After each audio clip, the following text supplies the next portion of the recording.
এবার বিদেশি মুদ্রার প্রলোভন দেখিয়ে জালিয়াতি কাঁচরাপাড়ায়। বিদেশি মুদ্রার পরিবর্তে টিনের তৈরি নকল মুদ্রা বিক্রি, ঘটনায় বাংলাদেশি যোগ। মালদ্বীপে কাজ করে আকবর শেখের ছেলে, সেই সূত্রে ডলার সম্পর্কে তার একটা ধারণা আগে থেকেই ছিল। আফতাব খরাদি এবং রাজু বিশ্বাস নামে দুই ব্যক্তির সাথে ডলার ভাঙানোর সূত্র ধরে যোগাযোগ হয় আকবরের। তারা আকবরকে বলে খুব কম পয়সায় বিদেশি কয়েন এবং ডলার পাইয়ে দেবে। এমন এক পরিকল্পনা মাফিক আজ 1 জানুয়ারি তারা কাঁচরাপাড়াতে দেখা করে।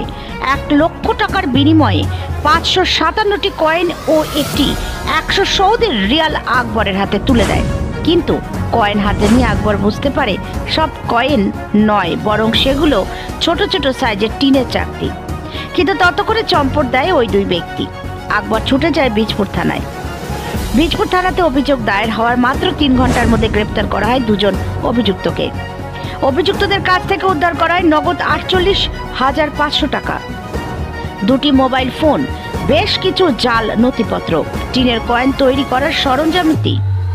অভিযুক্তদের মধ্যে আফতাব খরাদির বাড়ি বাংলাদেশে। তাদের 2 জানুয়ারি ব্যারাকপুর আদালতে তোলা হবে। ঘটনার সঙ্গে আরো কে কে জড়িত আছে তার তদন্ত চলছে। Bureau report, news 24 Bangla live.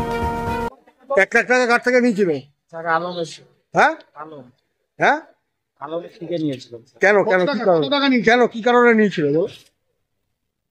কি করে? হ্যাঁ, সৌদি রিয়াল দিয়ে স্যার। হ্যাঁ, সৌদি রিয়াল দেখিয়ে স্যার। আকবর শেখ।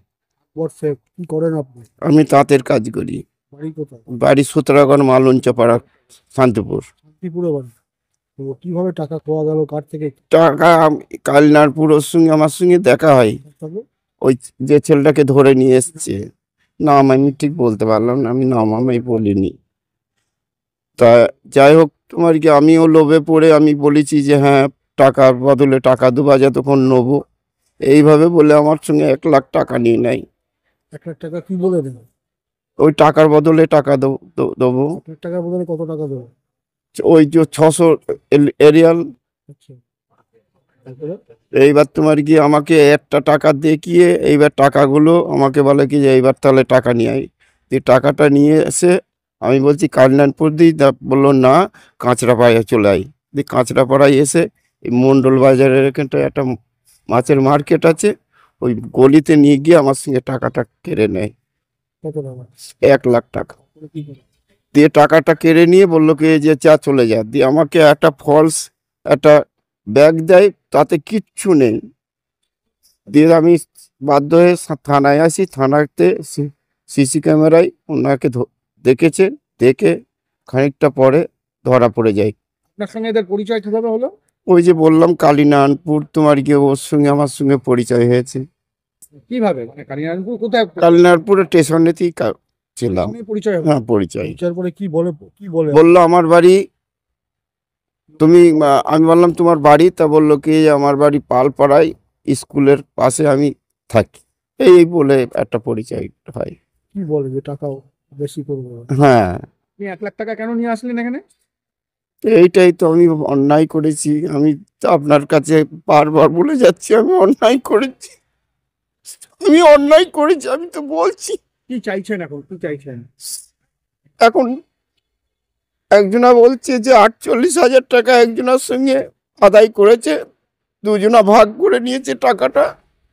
তা একটা মেজবাবুই হোক আর বড়বাবুই হোক আমাকে বললো তুমি চলে যাও। আর হ্যাঁ, কত টাকা গেছে? আমার 1 লাখ টাকাই। এরকম অন্য আরো অনেকের গেছে? আর এক ব্যক্তি গিয়েছে, সে ব্যক্তিটা তোমার গিয়ে গতকাল এরকম ছিল, সে তার সঙ্গে নিয়েছে 1,20,000 টাকা। টাকা দিলে পরে টাকা বাড়িয়ে দেবে। ওর সঙ্গেও নিয়েছে, ও ধরা পড়ে গিয়েছে। কজন ধরা পড়েছে? ধরা পড়েছে মোট, আমি তো 2 জন থেকে গেলাম। এখন তো এই ভদ্রলোক বলছে যে না 3 জন আছে। এই ভদ্রলোক বলছে যে 3 জন আছে। কি চাইছেন এদের? কি চাইছেন এদেরকে? আমি কি চাইবো? আমি পাপ করেছি, আমার টাকাটা ফেরত দিক আমাকে। শাস্তি চান? শাস্তি চান এদের? আপনারা যেটা ভালো বুঝবেন সেটা করেন। আপনি কি শাস্তি চান এদের? আমি খুব গরিব মানুষ, কালকে থেকে বাড়ি যাইনি, স্টেশনে বাড়িতে মুখ দেখাবো কি করে, বাড়ি যাইনি। আপনারা যেটা ভালো বুঝবেন সেটা করেন। আমার নাম আকবর শেখ। কি নাম? আকবর শেখ।